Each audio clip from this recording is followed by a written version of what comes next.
मुंबईबद्दल आणि आजच्या दिवसाबद्दल. दरवर्षीप्रमाणे डॉक्टर बाबासाहेब आंबेडकरांच्या जयंतीच्या निमित्ताने ही संविधान गौरव रॅली आम्ही काढतो. त्यांनी जी घटना देशाला दिली, एक प्रकारे घटनेचे शिल्पकार असे महामानव डॉक्टर बाबासाहेब आंबेडकर यांना हे एक प्रकारचं अभिवादन आहे, त्यांचं स्मरण आहे आणि त्यांच्या प्रती कृतज्ञता व्यक्त करण्याचा हा दिवस आहे असं मला वाटतं. आणि त्यामुळे ज्यांनी आपल्याला या देशाला एवढी आदर्श अशी घटना दिली की जगातली सर्वोत्तम अशा प्रकारचं संविधान दिलं, की ज्या संविधानाने या देशातल्या प्रत्येक माणसाला ताकद दिली, त्याला जगण्याचा हक्क दिला, त्याला न्याय मिळवण्याचा हक्क दिला आणि त्याच्यामुळे एवढं मोठं काम डॉक्टर बाबासाहेबांनी या देशाकरता केलं.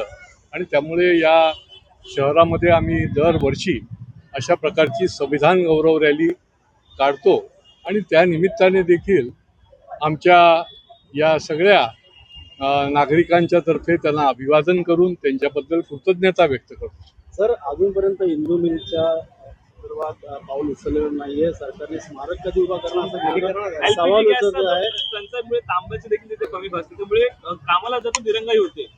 नाही, या संबंधामध्ये माननीय मुख्यमंत्र्यांनी आपलं मत जे आहे ते व्यक्त केलेलं आहे. खरं म्हणजे जे पूर्वी झालं नव्हतं ते आता होतंय हे जास्त महत्त्वाचं आहे. आणि हे इंदू मिल स्मारक होणार म्हणजे होणारच आहे. केवळ हे स्मारक नाही तर देशभरामध्ये निरनिराळ्या ठिकाणी डॉक्टर बाबासाहेब आंबेडकरांच्या स्मरणाच्या निमित्ताने पुढच्या पिढ्या त्यांचं स्मरण करतील अशा प्रकारचं काम देखील देशातर्फे होत आहे.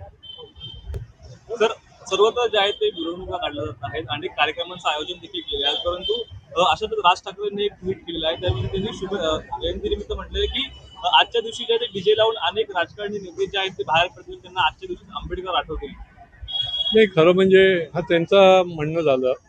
परंतु आमच्या बाबतीत म्हणायचं झालं तर बाबासाहेबांनी जो प्रबोधन केलं, त्यांनी जो विचार दिला, त्या संबंधामध्ये देखील निरनिराळ्या कार्यक्रमाचं आयोजन करून किंवा निबंध स्पर्धा आहेत, निरनिराळ्या विद्यार्थी दशेतल्या विद्यार्थ्यांच्या करता या संविधानाच्या बद्दल डॉक्टर बाबासाहेबांच्या बद्दल स्पर्धा आयोजित करणं, अशा अनेक कार्यक्रम जे आहेत ते आमच्या माध्यमातून निरनिराळ्या संस्थांच्या माध्यमातून केले जातात. बुद्ध विहारामध्ये जाऊन देखील निरनिराळ्या कार्यक्रमाचं आयोजन केलं जातं आणि त्याच्यामुळे हे त्यांचं मत झालं असेल.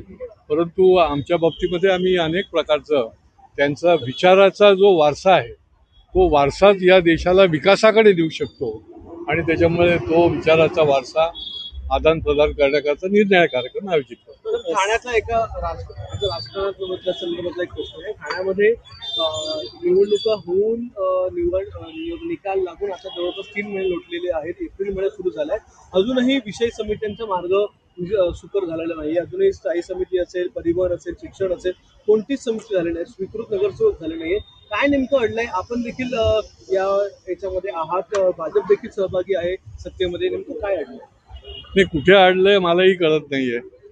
कारण की आता 2.5 महिने झाले. खरं म्हणजे हा लोकशाही प्रणालीमध्ये एवढ्या वर्षानंतर निवडणुका झाल्या, लोकप्रतिनिधी निवडून आले आणि त्यांना देखील निरनिराळ्या प्रकारचं काम आणि अधिकार हे दिले पाहिजेत. हे समित्या हेच त्यांना योग्य प्रकारचा अधिकार देण्याचे ठिकाण आहे. मला वाटते शिंदे साहेबांनाच विचारायला पाहिजे की हे का अडलेलं आहे. आणि त्यांना देखील मी आपल्या माध्यमातून निश्चितपणे विनंती करेन की लवकरात लवकर, कारण अनेक महापालिकांमध्ये महाराष्ट्रातल्या झालेलं आहे आणि ठाणे महानगरपालिकेमध्ये देखील भरभक्कम अशा प्रकारचं बहुमत आहे आणि त्यामुळे हे जेवढ्या लवकर होता येईल तेवढं व्हायला पाहिजे, दिरंगाई टाळायला पाहिजे. ठाणे महानगरपालिकेचं नेमकं कुठे अडतंय, काय वाटतं? नाही, मलाही काही कळत नाही आहे. कारण की आमच्या बाजूने तर असा काही विषय नाही आहे, परंतु आणि अडण्याचं काही कारण नाही आहे. त्याच्यामुळे हे लवकरात लवकर होणं हेच त्याला उत्तर आहे. तर निधी देखील प्रचंड आलेला होता, पण ऑडिट जो आपला महत्त्वाचा विषय होता, ठाणे महानगरपालिकेचं ऑडिट हे अजूनही झालेलं नाही. 3 ते 4 वर्षांचं ऑडिट प्रलंबित आहे. नाही, 3 वर्षाचं ऑडिट झालं आहे. ज्या वेळेला मी मागच्या वर्षी हा विषय उपस्थित केला त्यानंतर घाईगर्दीमध्ये यांनी 3 वर्षाचं ऑडिट केलं आहे परंतु सर्व विभागाचं ऑडिट करायला लागतं. लेखापरीक्षण अहवाल जो आहे त्या लेखापरीक्षण अहवालाच्या माध्यमातून इथे जेवढ्या म्हणून महापालिकेच्या मालकीच्या प्रॉपर्टी आहे या प्रॉपर्टीचा ऑडिट पहिले करायला पाहिजे, ते केलेलं नाही आहे. त्याच्यामुळे या निमित्ताने मी हे सांगेन की या सगळ्या मालमत्तांचं हे कोणाकडे दिलं आहे, कोण ताबा आहे, कोण वापरतंय, त्याचं काय चाललेलं आहे, चुकीच्या पद्धतीने याचा वापर चाललेला आहे आणि चुकीच्या पद्धतीने लोकांना या प्रॉपर्टीचा लाभ दिलेला आहे, तर हे सगळं ऑडिट केल्यानंतर लक्षात येईल. त्याच्यामुळे माझी ही मागणी राहील की शासनाने या प्रॉपर्टीचं ऑडिट करावं. सर SIR संदर्भात मोहीम राबवत आहे सार्वजनिक महापालिका, त्याचा कितपत फायदा आहे आणि त्याचा फटका देखील अनेक लोकांना नाही, फायदा तर आहेच ना. त्याच्याकरता तर देशभर ही मोहीम राबवली जाते की जो या ठिकाणचा आहे, ज्याचा हक्क आहे, तो मतदार यादीमध्ये आला पाहिजे आणि जो परका आहे, ज्याच्याकडे कुठल्याही प्रकारचे पुरावे नाही, तो या मतदार यादीमध्ये येता कामा नये. आणि त्याच्यामुळे कधी ना कधी हे होणं गरजेचं होतं आणि त्याच्यामुळे ही मोठी मोहीम आहे. त्याच्यामध्ये सगळ्या नागरिकांनी सहभाग व्हायला पाहिजे.